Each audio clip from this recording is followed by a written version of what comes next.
The show's stopping. Local phenom. Naturally gifted. Urban magic. Do not use that nickname in this house. All Fakely Black True TV. What's up, Quincy? What's up, Jamal? I see the swag.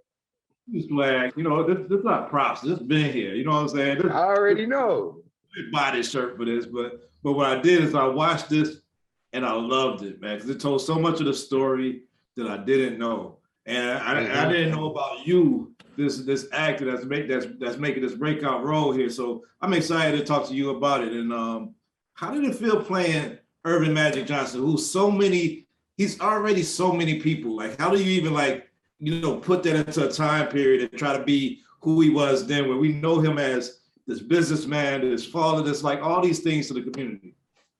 Yeah, man. So knowing all of those things about him, it's like, where does he come from? You know what I mean? Like, how did this mogul, this icon, this mountain of a man become that? And in finding out that we started it in 1979, I get to have fun with it, man, because it's like I know what he becomes, and I get to play in this this childlike space of like crafting this character and like figuring out what it was that that made him want to get into business like how he did, that made him want to be in the public eye like how he was, and like be a role model, and choose to be an icon. You don't just become an icon. You choose that. You every choice that you make is catered towards becoming being great, you know, and just seeing that as a 20-year-old, and you know, obviously you're gonna make mistakes along the way, but like just all the way over, brothers. How you doing, Quincy? Yo, what's up? What's going on, man? This I'm what? Sorry about early, you know. Yeah. I mean, we can. This the world we in, man. One day we're gonna be face to face talking about season 2, 3, 4, and 5 of this show, because you really killed your breakout role as Earvin Magic Johnson. And I mean, I can't say how much I love the show and how much I didn't know about the Showtime Lakers that I loved, that the show was exposing me to. How did you prepare for this role? Because Magic Johnson is more than one person. He's a businessman, he's a community leader. He's like, how did you find this slice of magic and be able to tap into that to play that role? Yeah, I think for me, being from Michigan, like I already had that kind of hometown understanding of what it feels like to be from, and not Detroit, coming from Lansing. And then I'm from Muskegon, Michigan, which is another small town that's on the west side of Michigan. And leaving there and coming to LA at age 20, I was 22. Magic was 19, 20 years old in the show.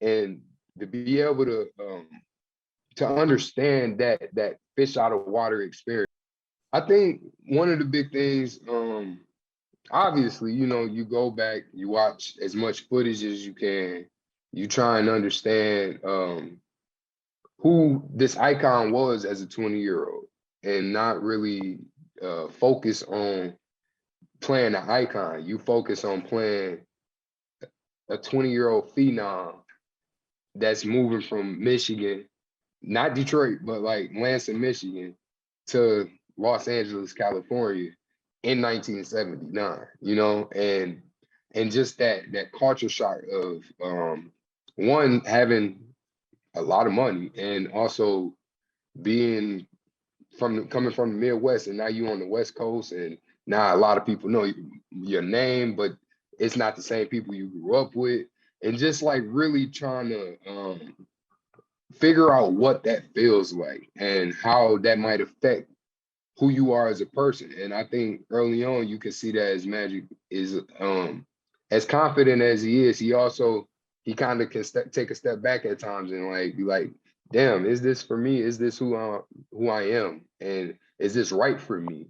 And I think that's a reoccurring theme of like, nah, this is me. This is who I want more than this. I don't want just this. I want more. And playing with that, you know, and figuring out when he is the Magic Man, when is he just Irvin, you know?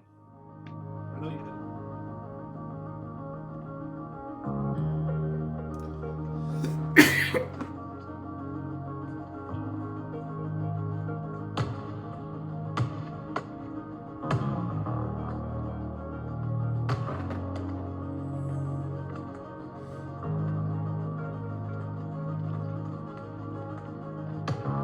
Bean has the ball. He raises it down court. He crosses. He goes between his legs. Crosses. He spins. He takes it to the right. Oh! He makes the layup. Let's go. He gets the rebound. Oh my gosh. The guard that can rebound like that, that's amazing. He brings the ball down court. It's the Magic Man putting on the show. He's doing it. He's doing it. He goes left. He goes up. Dunks it. Ah, he got the ball. Lakers win. Lakers win.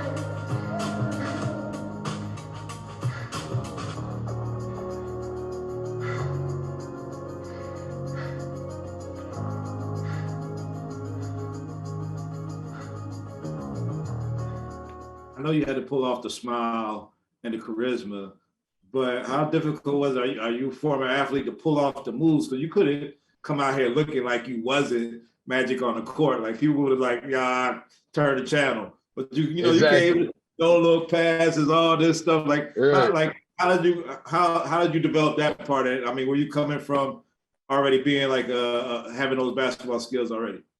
Right. Yeah. Well, we all knew like if I didn't bring it, I was gonna get dogged. So first and foremost, I had to make sure at least something was right. And the passes, I hope that was one of the ones. I was like, okay, I can see it. But again, like just I am an athlete, and coming from I played football up into my junior year of college. And then basketball though, that was like my first love. So I played pickup from I wouldn't say I played pickup, but I played organized basketball from like 3 to 6th grade. And then from then on, I played pickup basically the rest of my life. And I still play it every day. Not every day, but I still play it religiously. So just, I think that passion for the game helped me figure out just his moves and like really pay attention to it. And again, we did have a basketball coach, Adrien Ravine, who helped me like really build that mold of Magic and really like help me adjust like getting the shot down, because my shot was horrible. It was horrendous. I'm not gonna lie. That was not a strong suit of my game. I was the hustle defender, get rebounds. I was the football player playing basketball. I had to turn into like a swan. You know, like how the game, they talk about the swan in our show. Like that's the first episode name is the Swan. And I really felt like I needed to become that as a basketball player, because Magic was just so pretty in everything he did. And it was, you know, the facial expression, everything. So just, again, being able to bring all of that into it was really important to me. Buzzer beater, top 5 Lakers, no particular order. What's your top 5 Lakers? Top 5 Lakers. Shaq, that's my favorite Laker of all time. Kobe, obviously, RIP. Magic, of course. This is where it gets tricky. Kareem, and then I gotta go Jerry West. Like, yeah. You can't nobody argue with you, bro. I mean, you can say 10 different Lakers, and people have to give respect. And we got respect. Quincy, I can't wait to see your career from here. This is a great breakout role. I can't wait to see everything you got in the future, man. I can't wait to see more seasons of this show, man. You're fantastic. Appreciate the time. Appreciate you, bro.